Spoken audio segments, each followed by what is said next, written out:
What's going on, folks? I'm going to show you how you would change out your windshield wipers on a 2018 Dodge Caravan. It's probably the same for multiple different years. All you got to do basically just pick up your windshield wipers.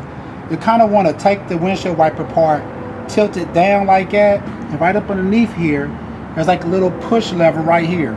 You want to push that lever up, and as you're pushing it up, press your windshield wipers down like that. And once you do that, it'll come off. What I was pressing up was this right here.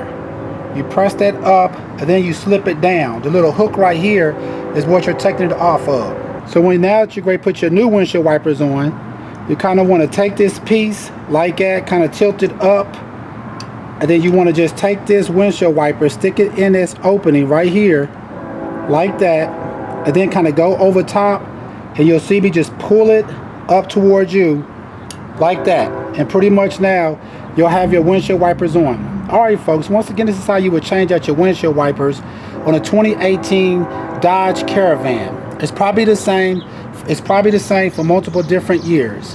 Alright, please check out our other videos and please subscribe. Thanks.